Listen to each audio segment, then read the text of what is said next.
ahead and get started. Thank you all for joining us at the University at Buffalo Art Galleries for How to Watch a Solar Eclipse, a lecture by the artist Jason Lazarus. I'm Anna Wager, the curator of exhibitions at UB Art Galleries. Jason's work focuses on vision and visibility, and his expanded photographic practice seeks new approaches of inquiry, embodiment, and bearing witness through both individual and collective research. As likely all of you on this call are aware, the Buffalo-Niagara region is directly in the path of totality for the April 8th solar eclipse. We will be hosting a community watch event on April 8th from 12 to 6 p.m. at UB Anderson Gallery. And we're also tying this to the exhibition History is Present by printmakers Zorowar Sidhu and Rob Swainston, as well as the exhibition Looking Up, which is work drawn from our permanent collection of artists interacting with and imagining the celestial. At the event will also be the interactive installation Looking Down, developed between Zorowar, Rob, UB Gallery staff, and a team from the UB School of Architecture led by Chris Romano, Randy Fernando, and Michael Hoover, as well as the opportunity to make your own eclipse viewer.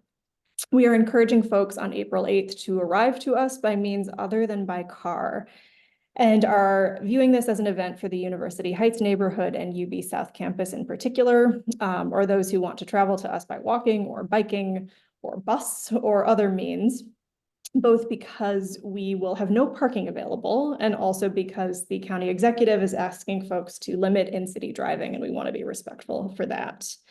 I'll also mention another local organization, SEPA Gallery, which is holding an eclipse viewing or making an eclipse viewers workshop from 6 to 8:30 p.m. on March 29th. All of that information is in the chat for you, and we'll post it again at the end of the lecture as well. As part of this workshop, SEPA will ship viewers to be part of Jason's project following the eclipse, which you'll hear a lot more about momentarily.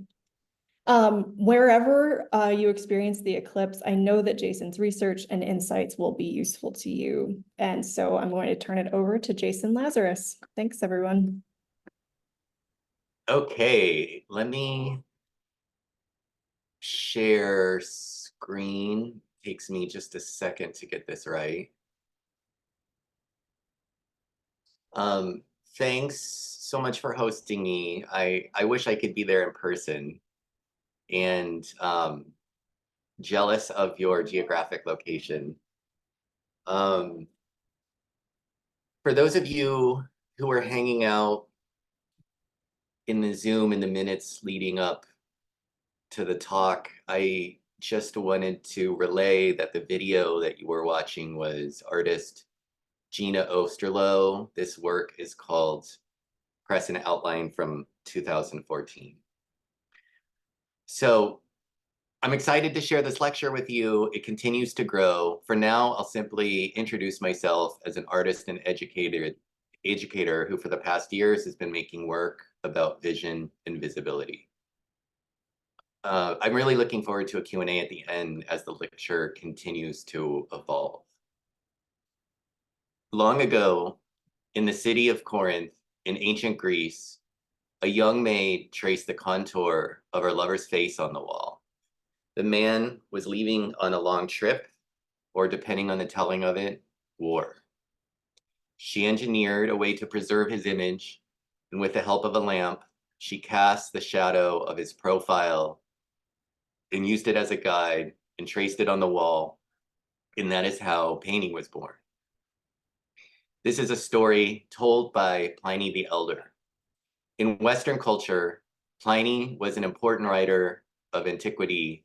He told his version of the invention of painting in his famous work, Natural History, AD 77. The Corinthian maid as the birth of painting is a myth. And since I'm interested in eclipses, I'm interested in shadows, which I've been studying as well. And shadows are right places for projection. The Corinthian maid shadow tracing, with its Western romanticism, desire, and repetition, is one we can follow and pan across centuries, with one eye on the shadows and with the other eye on the context of the shadows. We can see witnesses with theatrical body language And in the settings, we might also witness domestic life or class or new emerging aesthetic movements, especially during the myth's peak usage around 1800. The myth has tested new technical ambitions or taken a position on gender and sexuality. The myth is tweaked and situated in endless contexts. Even the images of the myth mutate and drift as they are reproduced. Audiences will fill any void, and great artists know this.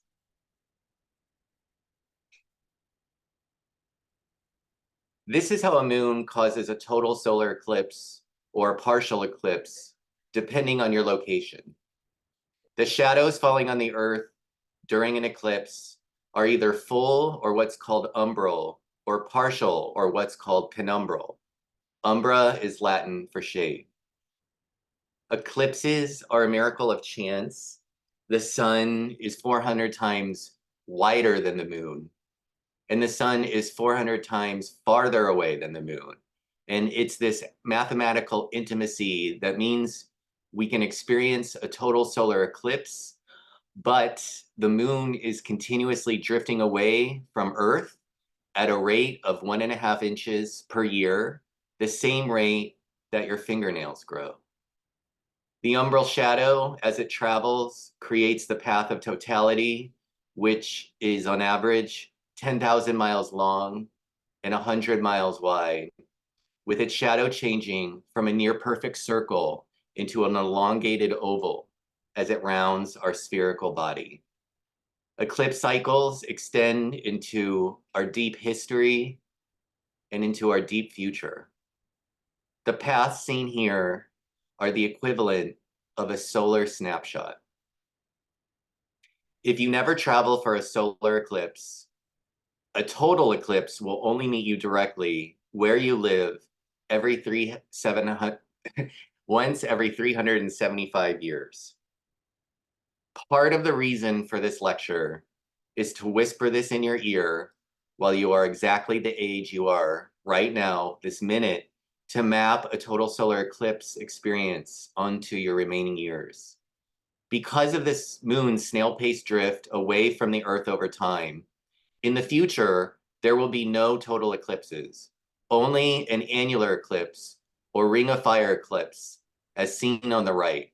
The corona of the sun on the left, only momentarily revealed and intensely studied during a total solar eclipse, will forever Ring of fire. someone speaking, I think, will forever recede. The corona is actually hundreds of times hotter than the sun's surface. This area, only visible during a total eclipse, is the hottest thing you will ever see with an unaided eye. It was only because of a 6-minute long eclipse in 1919 that Einstein was proven right and solar consciousness leapt, and relativity meant the sun is so massive that its gravity warps light. The stars in the sky and their shadows are not even where we see them. Even the sunlight on a normal day takes over 8 minutes to reach us. We are flying through space, and unlike the way our algorithms make us feel, we are not the center and there is no ground. And we are not only the audience for the eclipse sees us. We are actors acting or performers performing. We can look bruised, like during the August 21st, 2017 solar eclipse, whose shadow is seen here. The opposite view of any spectacle is always instructive, waiting for our attention and capacity for revelation. How might we think of an eclipse as an asterisk to a bigger, unnamed thing? My first meaningful encounter with a solar eclipse happened August 21st, 2017, by accident and during the day. And most important, I've later realized with people. In 2017, I was a new full-time art professor in my second year in Tampa, Florida. In that day, there was suddenly a before and an after. Unlike eclipse coverage on the news or the ones clogging up social media, an in-person eclipse can deeply alter you. It is a 3-hour event, setting up a few minutes of hyperreality. A total eclipse is like a sudden death. It shatters your life into 2 parts, which is to say, it doesn't feel real, and you are full of awe that it is even happening. In 2017, I was unprepared. I joined students in the art area of the University of South Florida in grabbing light-safe materials that were at hand. The eclipse started at 1:17 p.m., or what is known in eclipse language as first contact. The moon starts to take over the sun. And depending on our viewing aid, we were getting views like this. After the first thrill of seeing the diminishing light, you start to feel the eclipse with your entire body. This photo is terrible, but that's why it is so good. It reminds me to relay outside of photographs. What's hard to describe about an eclipse is its fully immersive effect. During a total solar eclipse, the light diminishes, things quiet, sudden atmospheric pressure changes, kick up winds, animals quiet or look downward. The temperature can drop up to 20 degrees Fahrenheit. Depending on the plant type, they begin to furl or unfurl. Birds begin to perform dusk songs. Bees retire to their hive in the late stages of an eclipse. Spiders can begin to take down their webs. Mosquitoes start evening swarms. Nocturnal animals like bats and owls become active. A couple minutes before totality, if you're at a good site, you'll be able to see the shadow rushing at you from the west. As Annie Dillard writes of an eclipse shadow, no end was in sight, you only saw the edge. It rolled at you across the land at 1,800 miles an hour, hauling darkness like plague behind it. Seeing it and knowing it was coming straight for you was like feeling a slug of anesthetic shoot up your arm. If you think very fast, you may have time to think, soon it will hit my brain. We saw the wall of shadow coming, and we screamed before it hit. Meanwhile, in Florida, small holes in opaque materials all around us became a safe and magical transcription device. Here, a hole in a piece of cardboard reveals the unfathomable progress of the partial eclipse on the bright pavement. This becomes what is called a pinhole projector. Here, 3 hands hold it in place.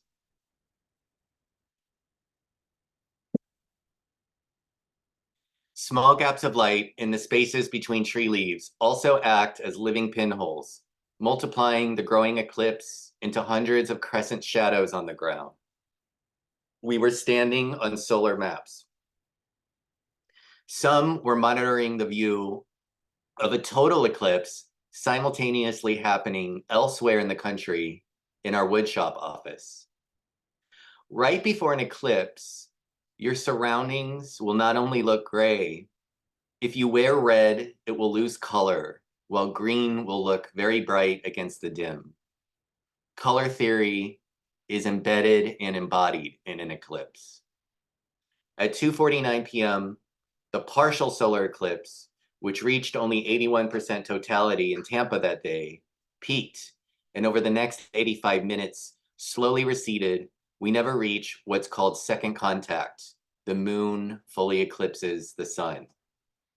2 years later, I went to Chile to see a total eclipse. I went with 2 dear friends.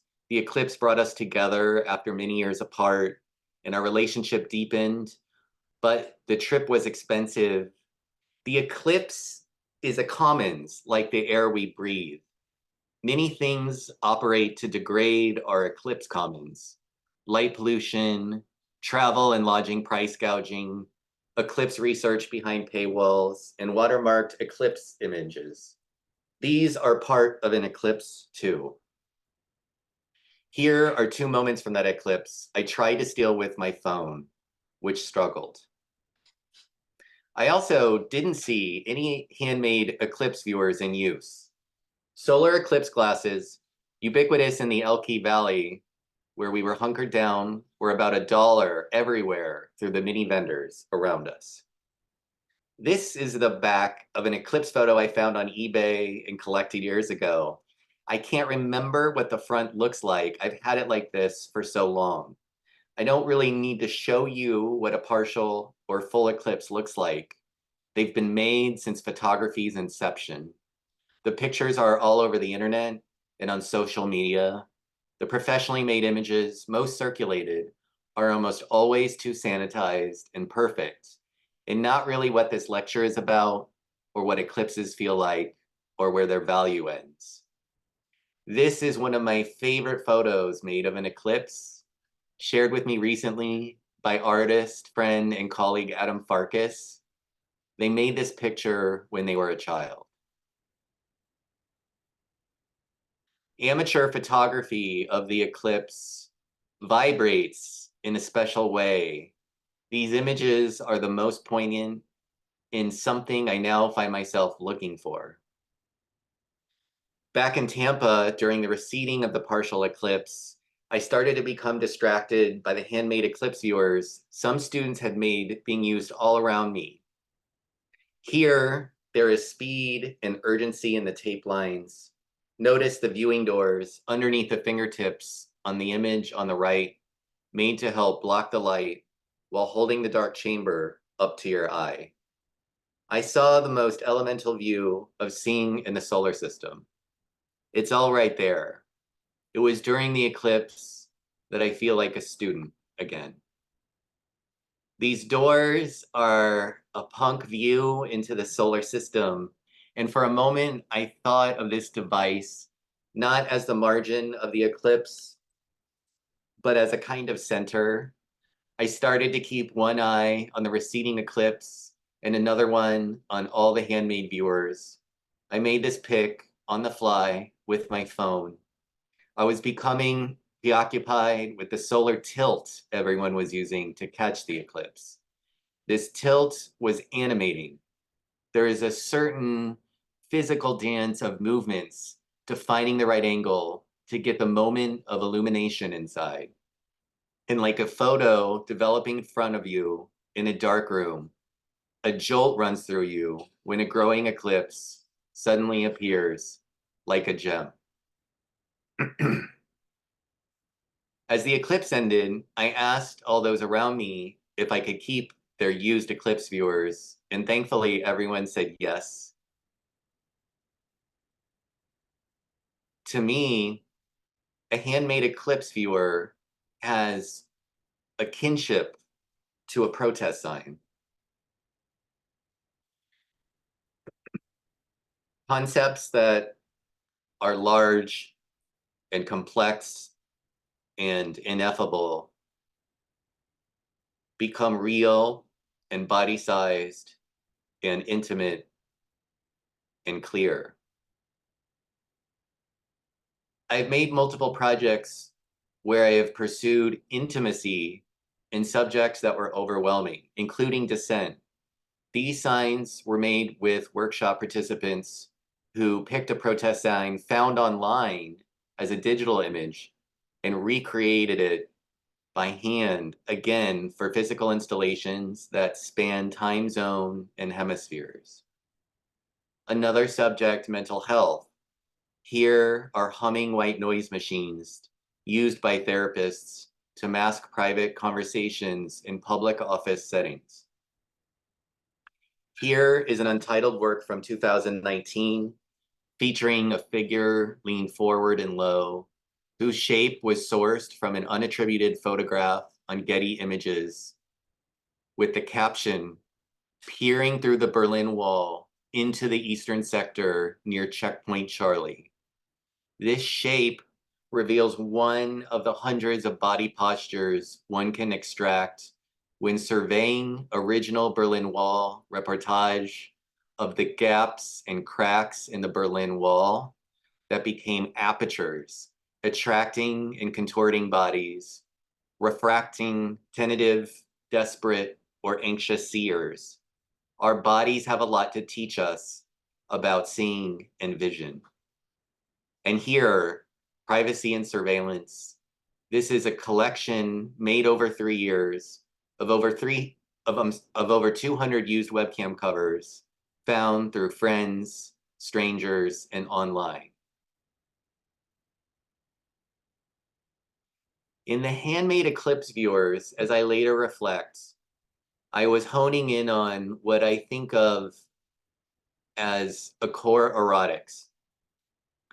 For me, these are things made quickly with little material value or task-based objects that to me become a universe, an entry point to a subject that is beyond the material.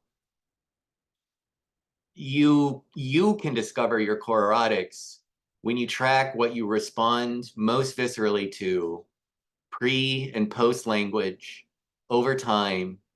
And for me, moments of spectacle or feeling overwhelmed offer the opportunity to drift sideways and look away to see. For artists, the idiosyncratic things we find meaning in reveal us to ourselves. These off-kilter things need us, and we need them. And after the eclipse, I thought about how a handmade solar eclipse viewer is in fact a camera obscura, Latin for dark chamber. Given a small hole being placed into a wall, a dark chamber will pull the outside world in and project it inside, upside down, and backward. Camera obscuras can be small and handheld, or like here, large and occupied and leveraged. Here, realism is easier to achieve via tracing. The landscape inscribes itself inside a dark chamber. This image from 1646 is all over Google when you search camera obscura. It is a kind of eclipse too. Less easy to find. Here's an illustration from Ars Kircher's seminal treatise on light and shadow. And for Kircher, this explained the principle of the camera obscura. This is my favorite, most elegant photo of a camera obscura in action, Light Bulb by Cuban artist Abelardo Morel, 1991. Here, Morel employs cardboard, adds a lens to focus and brighten the light, and duct tape to secure it. Only recently did I see the text on the cardboard box and investigate it. It reads Martini Rossi towards the top. And in this elegant photo, I realize I am also looking at an ad of either Abelardo's artistic persona or what I imagine is his everyday life. Here's what I did with those trash-bound eclipse viewers. Here we are at the Orlando Museum of Art. This is an installation titled Solar Eclipse, August 21, 2017. The materials list states, used handmade solar eclipse viewers created by the public from everyday ephemera. I want to do this again for the upcoming April 8th eclipse, except now I want to name all the individual eclipse viewers by the name and the age and town of all participants who submit their used viewers to what I hope will become a singular collection for public view. Yes, these are handmade eclipse viewers and camera obscuras, but they are also other things. I continue to add to a long list.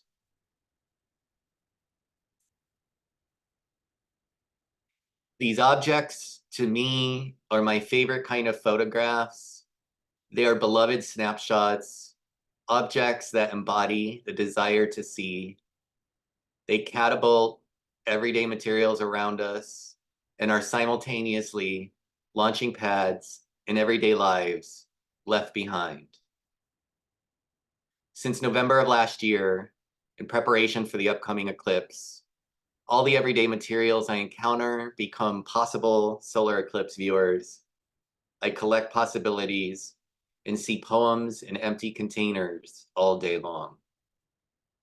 I spent part of December making solar eclipse viewers with my nephew, with me following his ambition to achieve larger and larger Frankenstein-like viewers.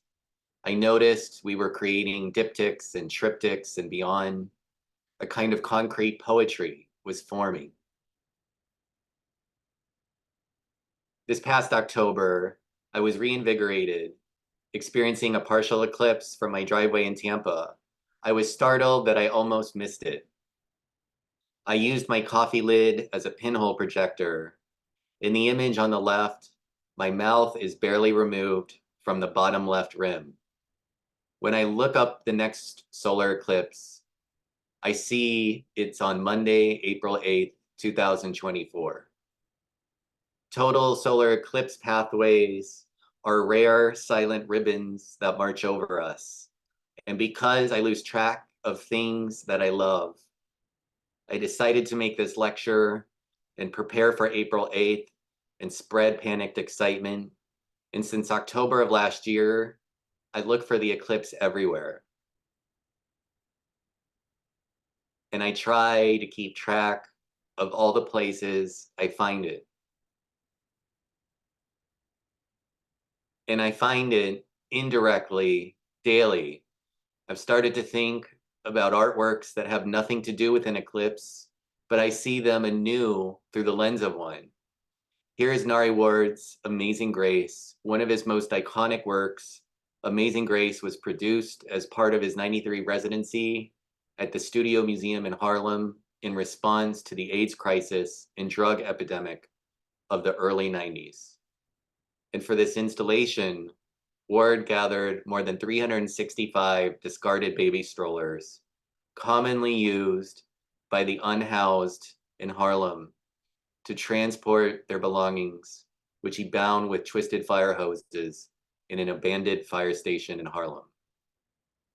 In Stephanie Sahuko's Block Out the Sun, Sahuko relays, she uses her hands to redact the faces of the Filipino individuals that were put on display, a temporary shield and a marker of defiance. While the images are relevant as a pedagogical record, they also serve as symbols of racist stereotypes and manifest Orientalist principles. And for the artist, this project generates a counter-narrative by acknowledging the photographs remain in historical records, but thwart the viewer's ability to simply consume them. Carmen Winans' My Birth is composed of over 2,000 images of women preparing for and in the process of labor and childbirth. Winan is conscious of the ways the work of women is both visible and invisible. The activities of childbirth are widespread and essential, and yet pictures of them are not common, even in our image-saturated culture. The artist sourced masses of material from diverse books and magazines, including those aimed at empowering women, such as Our Bodies, Ourselves, first published in 1971. When looking through these images for the first time, I was overwhelmed at the frankness and tenderness of the images. I didn't even know that I was missing these images, and I was altered. And of course, I cannot help but think of Kara Walker and Walker's decades of production of silhouettes.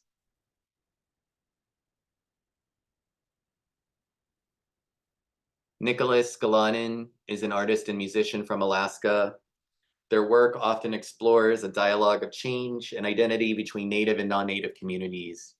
Here we see their work, Shadow on the Land, an excavation and bush burial 2020, a grave in the shape of the statue of Captain James Cook's shadow. Galanin explains, by creating a hole large enough to bury the statue, the work's excavation suggests the burial of the Cook monument itself, along with the burial of destructive governance and treatment of indigenous land, people, and knowledge.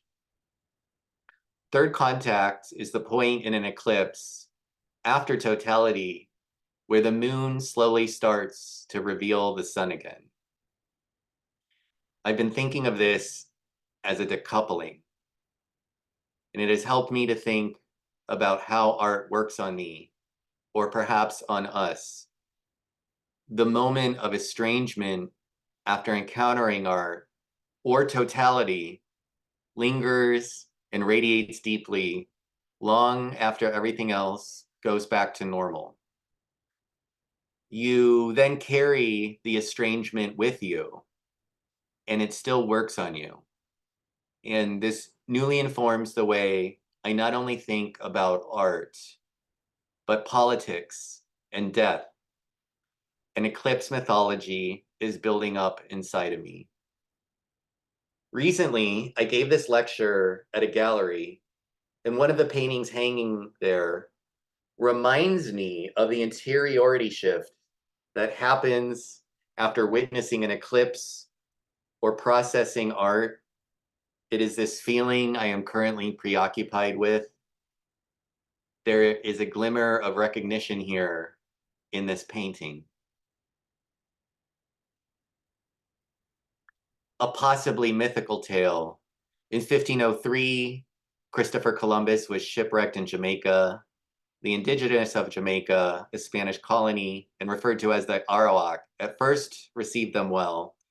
In the coming months, half of Columbus's crew mutinied and frequently raided, robbed, or cheated the residents, who decided to stop giving the Europeans food and supplies. In an almanac, Columbus found a total eclipse of the moon was soon appearing. Lunar eclipses handily turned the moon blood red. He summoned leaders, warned them that God was angry with the local people's treatment of Columbus and his men. As written by Ferdinand, son of Columbus, the lunar eclipse and the blood red moon appeared on schedule. People were impressed and or frightened, and shortly before totality ended, he told the people that they were going to be forgiven. When the moon started to reappear, he told them that God had pardoned them. Columbus and his crew were then supported for another 6 months until they were rescued. This story is largely taken as consensus historic fact, although it is impossible to verify beyond the claims of Columbus's son. Writer H. Haggard used an altered version of the story in his novel King Solomon's Mines. And Mark Twain did the same in his novel A Connecticut Yankee in King Arthur's Court. Again, a mythology echoes forward over centuries. Eclipses emerge from ancient mythologies, and over the course of history, countless times have become a tool of trickery and fear, power and dominion. But when mythologies merge with science and dominion is no longer possible, what are we left with?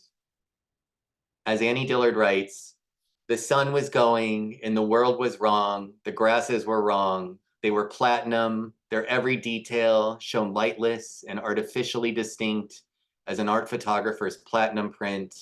This color has never been seen on Earth. The hues were metallic. Their finish was matte. All the people you see in the photograph, distinct and detailed as their faces look, are now dead. My hands were silver. I was watching a faded color print of a movie filmed in the Middle Ages. I missed my own century, the people I knew, and the real light of day. From all the hills, people screamed. I realized later that being with people is a key part to watching a solar eclipse. Part of its value is in its sociality. In reading a subjective account of the eclipse from Dillard, which is in itself great art, makes me feel like I am with Annie, even though we've never met. Annie and the eclipse become powerfully dimensionalized, and I feel intimacy that extends over time and distance. Not everyone watches the eclipse. Some turn inward rather than upward. Navajo Nation is the largest land area held by a Native American tribe in the US. This is the Navajo Nation flag.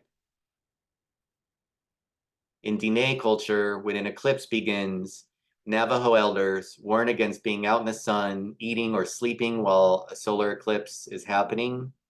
The tribal nation, normally accommodating guests to their tribal parks, announced all parks would be closed during a recent eclipse. Families are taught to go inside the hogan, a traditional dwelling, to ensure they don't look up at the sun. It is considered a sacred time of interaction. They sit quietly, fasting and in contemplation. Exposure to the sun during an eclipse is a health and spiritual risk to the Diné. As Dr. Carlos Begay reflects, back in history, as Diné people, we were raised grazing livestock, horses, cattle, and sheep. And as an example, sheep knew what to do already. They would find the shade and wouldn't graze anymore. They would settle in, put their heads down, not even sleep, just huddle. So that tells you, as a human being, something is going on with nature. Animal behavior guides us. As reported recently, Dr. Nancy Maryboy and Dr. David Begay were raised in traditional families and have become ambassadors of Indigenous practice for the public. As Dr. Maryboy explains, even within tribes, people have varying practices. It's really up to the individual. Traction has been building recently for a new practice on social media. Add a warning when sharing photos or videos of the eclipse in order to respect those who abstain from viewing the event. The word eclipse comes from the Greek word meaning abandonment. Ancient Greeks believed eclipses were a punishment, a sign gods were angry with their king, that the sun would abandon earth, bringing untold misery. And in the days leading up to an eclipse, they rounded up captives to substitute for the king, hoping the real king would escape punishment. And after the eclipse, they executed the captives as a cautionary protection. Chinese eclipse records are some of the oldest in the world, and they go back more than 4,000 years. Chinese astronomers were able to predict eclipses by 206 AD, but the explanation for eclipses remained mythical for many centuries. It was commonly held solar eclipses occurred when a dragon or dog attacked and devoured the sun. The emperor's legitimacy rested on his ability to foretell solar phenomena. Failure to foresee events had serious consequences, and one missed eclipse in 2136 BC resulted in the execution of 2 court astronomers. Forewarnings of eclipses were deemed vital so that people could make noise in order to scare away creatures trying to eat the sun or moon. Ancient Egyptians did not leave any explicit records detailing solar eclipses, though such an event would undoubtedly have been observed by them. And some scholars have suggested that perhaps eclipses were highly distressing and were deliberately left unrecorded so as to not endow the event with a degree of permanence. One Egyptologist has suggested that various historic references to an apparently metaphorical form of blindness actually align with historical eclipse dates, and in doing so, become symbolic or coded records of the eclipse. The Babylonians worked out the concept of the 223-month Saros cycle of eclipses we continue to use today. The Babylonians noticed that an eclipse with all the same traits will exactly repeat after 18 years plus 10 or 11 and 1/3 days. This observation was amazingly keen, as 1/3 of a day specified the next eclipse would be seen in an entirely different region of the world. The Chippewa of North America shot flaming arrows toward the sky to rekindle the sun. According to ancient Hindu mythology, a demon named Rahu sought to drink the nectar of the gods and attain immortality. Disguised, Rahu attempted attended a banquet of the gods and was discovered. As punishment, the demon was promptly beheaded. And it is his decapitated head flying across the sky that darkens the sun during an eclipse.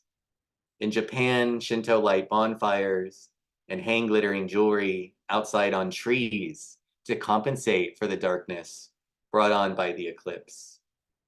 Here, for the Kwakatui people on the western coast of Canada, several people dance in a circle around a smoking fire in an effort to cause a sky creature that swallowed the moon to sneeze it up. Mayans observed and recorded eclipses in a codex featuring eclipse tables for both solar and lunar eclipses. Mayans were able to predict eclipse seasons, although the precise location was unknown.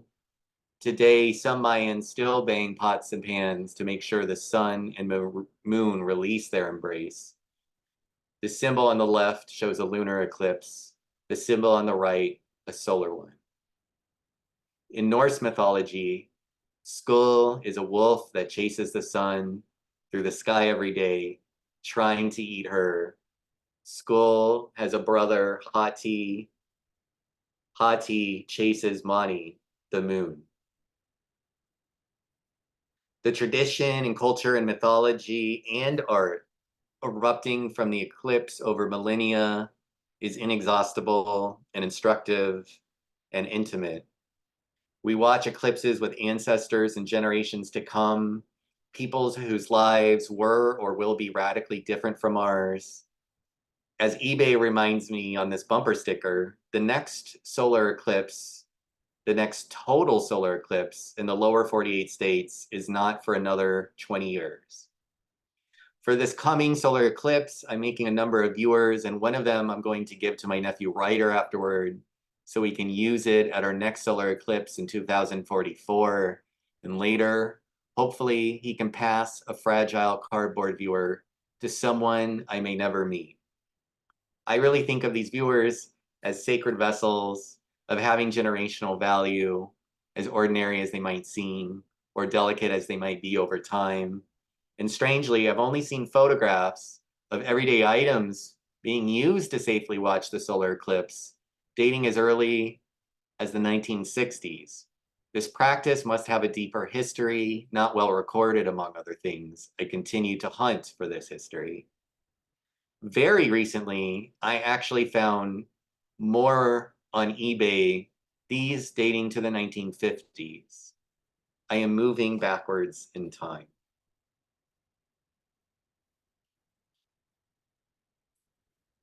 We are nestled between two solar eclipses. 2017 taught me to pay attention, and in the years since, I've been experiencing waves of reverberations about the eclipse, often not linear, and some of them have led me to you today. And this is where I am right now. To share the joy and excitement of making an eclipse viewer, I've assembled tutorials to help you make an eclipse viewer.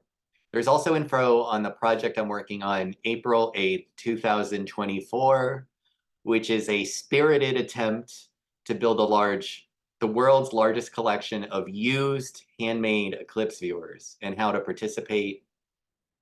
The tutorials consist of common tactics used to make viewers, but I grouped them into construction techniques and gave these tactics names.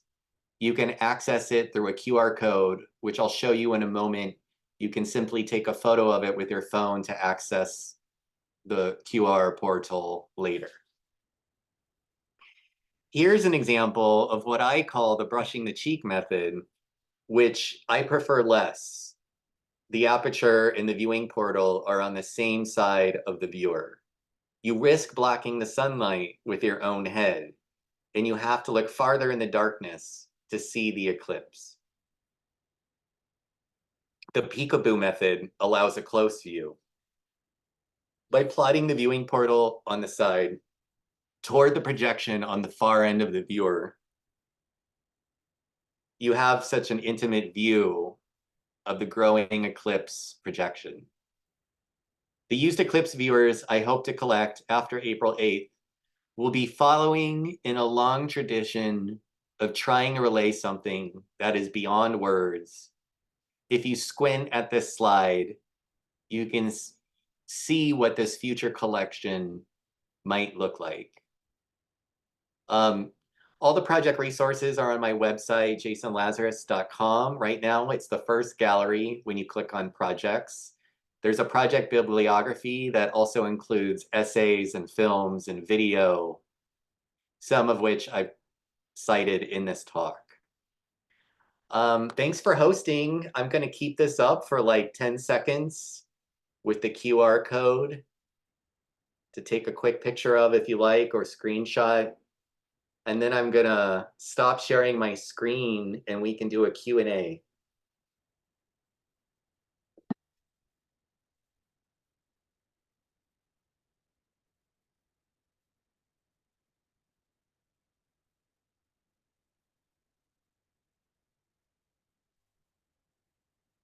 Can you guys hear me? Yeah. Great. I'd love to see anyone who's willing to click on their camera.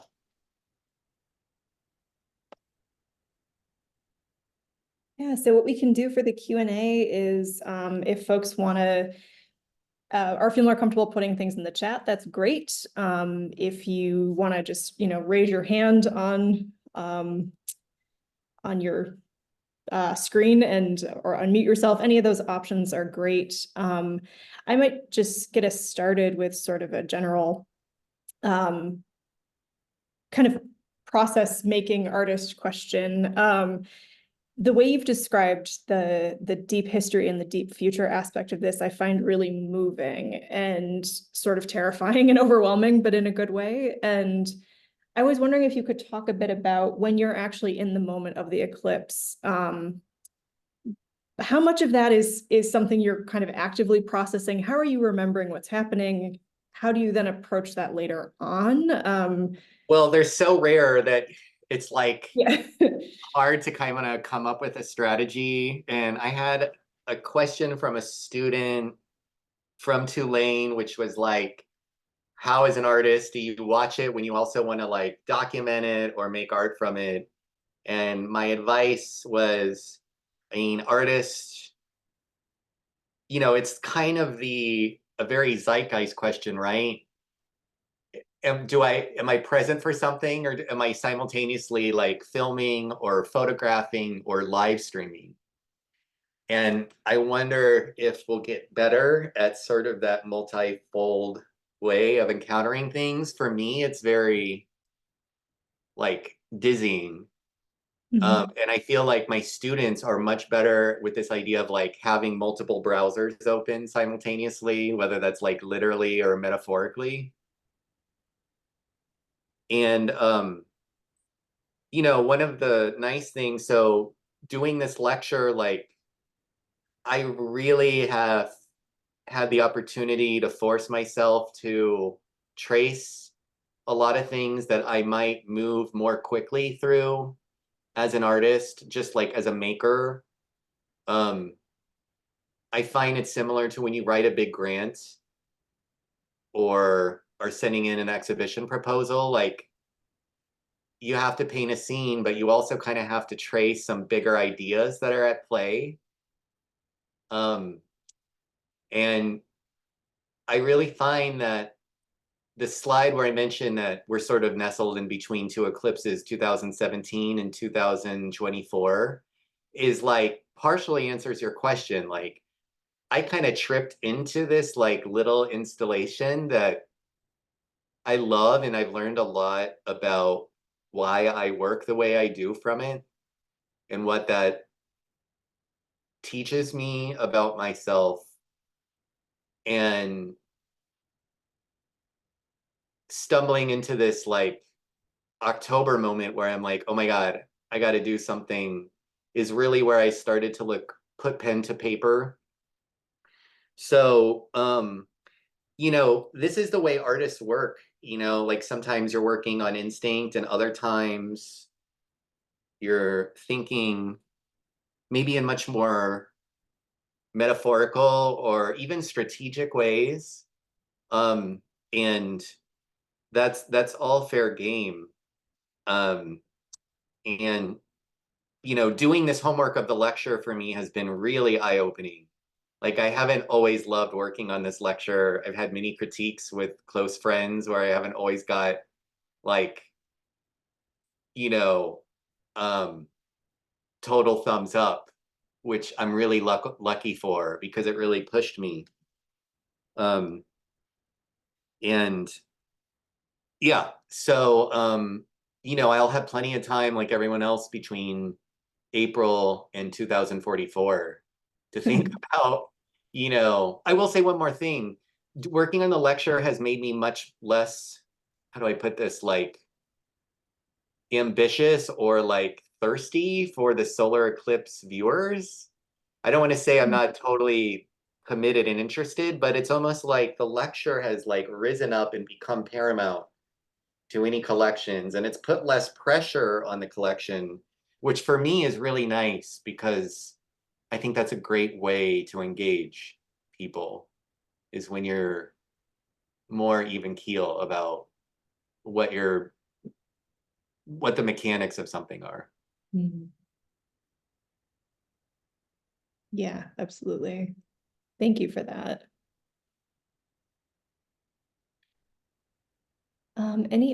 Any questions from the field about individual works or sections or methodology or any of it's all fair game.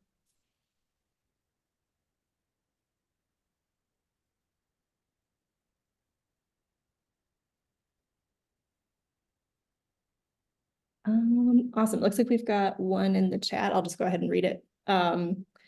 So Laura wrote, I'm a pre-K teacher and mom of a 5-year-old. He's listening currently. There he is. What is the one thing specifically that you would recommend I do with this age group? Wow, that's a really adorable question and one I haven't thought of as actively. But I feel like I'm just gonna, I heard you say, you know, pay attention to the animals. So we talked about that. I had a friend of mine mention that we should be observant of flowers because they were going to possibly, you know, certain ones possibly will close, excuse me, and then reopen. So I'm thinking in that framework, but I'll let you, you know, give me anything that comes to mind. I'll appreciate any input, and then I could, you know, possibly bring it down to their level based on your input. I was trying to listen actively, but you know, he's also next to me. So. Okay, I love it. I love it. Thank you very much, regardless. Of course. Wear red and green, because one of the slides. He actually said that. When you said that, he's like, let's wear red and green. Okay, sorry, yeah. So like, you know, as you learn over the years, just let the youth lead, right? And I think I remember being really struck. I haven't talked about this, but I remember being at Boy Scout camp in like 6th grade and being in sort of like a big gravel dirt lot and having an adult explain some of the constellations to me and to ask very simple and like open human questions.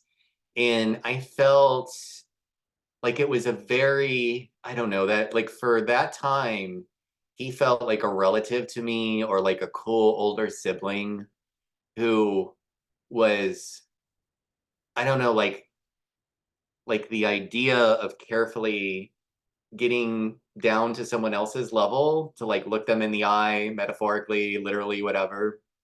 And so I think it's really about an attitude. And I think that, yeah, I think that'll make a big impact. Seeing an adult, a parent get really excited. Because I feel like when that curiosity and love has been modeled for me, it has like embedded itself deeply. I think the eclipse viewers are really fun. I'm trying to think about all of the little things. Honestly, everything you're saying it's really speaking to me, and that we're models. So how he observes me experiencing it, he's probably going to do it in his own way. So so I'm just trying to think ahead of time how to do. Actually, I have one piece of advice, which is like, have him pick a box that he really likes, like a product he really likes, because later he'll be like, yeah, you really grabbed the Kraft macaroni and cheese box. Like you loved it at the time. So in a way, like the That'll viewer, make it meaningful. yeah, like the viewers can be decorated, and like some you could decorate. But for me, like when I look at them, I'm actually like in love with them sort of as is, because they become sort of this vernacular documentary That of makes sense. things that were at hand. And then you might talk about how if they have kids later, how what they pick out can be this like first family Time heirloom. capsule. There you go. Awesome. Awesome. That was perfect. Thank you so much. Thank you. I got really like nervous. I know what you mean. Like when people ask me, I'm like, I don't know how to put it into words. It's just what I do. All right, Finn, what do you say? What do you say? Thank you. Thank you. Nice to meet Thank you. We're going to sign off now. It's to bedtime. Thanks so much. Okay, sweet dreams. Bye-bye.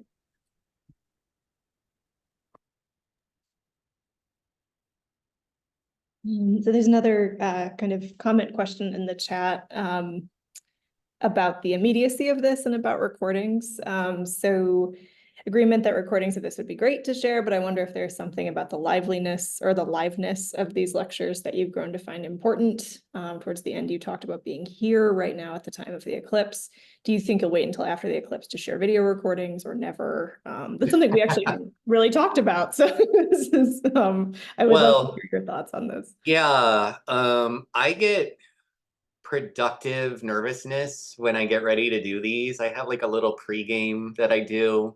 And I do really like to be present as much as possible. And I think as we get closer, I'll probably just have some recordings online available or link them, because I really do feel like, the project is not for the art world with a capital A as much as it's like got a really wide gate. And I think that that's something that I always find myself gravitating to, are things that sort of operate in the commons, but that I feel are sort of like powerfully political or philosophical or emotional and embodied and perhaps nameable or not yet nameable. And so I appreciate that question, because I feel like I've been kind of nose to the grindstone and haven't really thought about it much. So perhaps that's something for me to do like around the first and that like week before, sometime around there that might be good. But yeah, I really appreciate the question.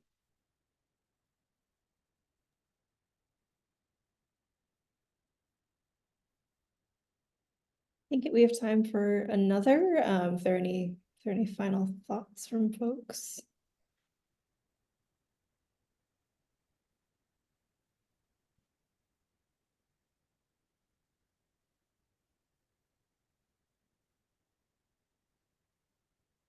I guess how malleable is this talk? I get the sense that you've changed it a lot and you continue to change it. Do you see that kind of continuing too, like as things? Yeah, I mean, it's funny because like I've had sudden interest in the last 6 months in the viewers that I collected from, 2017. And I'm finding myself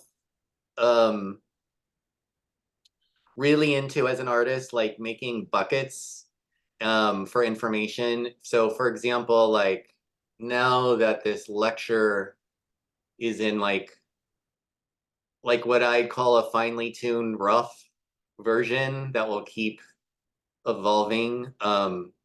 When I read an article about that green and red phenomenon with the clothing, like I immediately knew that I could just drop it in And then I tooled around with like, well, what's the image going to be like? How do I narrate it? And most agonizing was like exactly where does it go? Because sometimes parts of the lecture I become really, I don't know, overly tied to. There's like a certain rhythm. And so the lecture is like a lot of things, probably a lot of you guys have buckets that are these different forms. And it's really nice to have this. Actually, at the end of the lecture, I have like a yellow full block color, like a blank yellow slide. And then I have like another 150 slides that I've edited out. I just drag them to the opposite side of like the stop sign, so that, you know, I'm maybe not sure that things are just ready yet, but I kind of have ways to access it later, or as I change, you know, actually like with a lot of this stuff, you know, we change. We're probably the biggest variable in our work, along with like a political, cultural context, you know, so the work's always changing. And I try to like give a lot of breadcrumbs, like for things to change.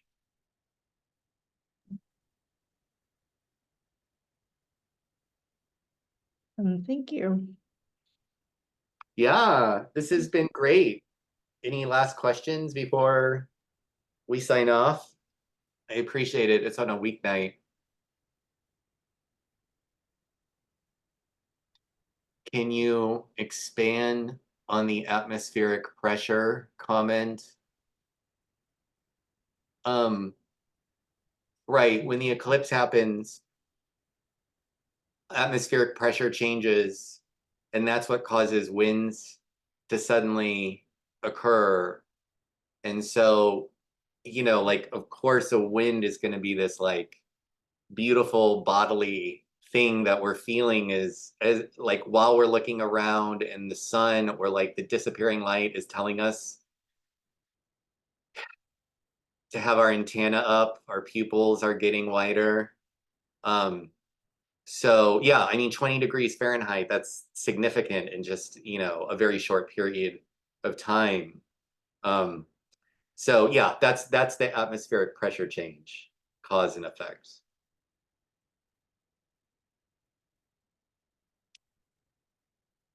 Well, yeah, we've been talking a lot kind of internally about bird song stopping and the way that humans talk quieter during it. And I hadn't really even considered the temperature shift. So that will be. Yeah, I mean, I think it actually is very sort of funereal, funeral-ish, funereal. But when the eclipse actually happens, if there's a total one, like people, like you could Google it. It's really fun because people almost have this like laughing or screaming or joyful or interrogative responses. And they're with together, so they're also hearing and responding. It's sort of like a feverishness is like very viral in the moment, much like laughter in an auditorium. You know, like one person releasing is almost like a waterfall, and then everyone feels like more open to being bodily all of a sudden. Mhm.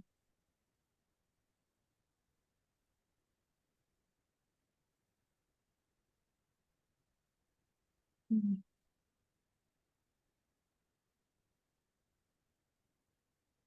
I've also read that some clouds can actually disappear right before the eclipse. Like it can, like some particular minor element of clouds actually gets vanquished, which was new information as of like for me 2 years ago, or two weeks ago.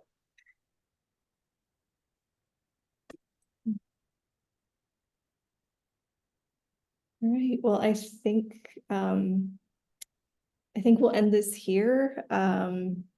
We hope to see some of you on April 8th. There's information on our website with this event about how to get your viewers to Jason if you would like to do so. And I encourage you to check out his website as well for more information. And I just want to thank you again, all of you, and Jason for joining us. And I'm excited to see what the next, month brings for all of us. Oh, thank you. Yeah. It's so nice to spend time. I mean, I really meant it when like part of the eclipse leads me to people, like leads me to you tonight. And so for that, it's like kind of a funny thing that I was like, oh yeah, like this is literally a reverberation right now. So I'm very appreciative of it. And thanks for the support and enthusiasm and care. Absolutely. All right. Good night, everybody. Have a good night, everyone.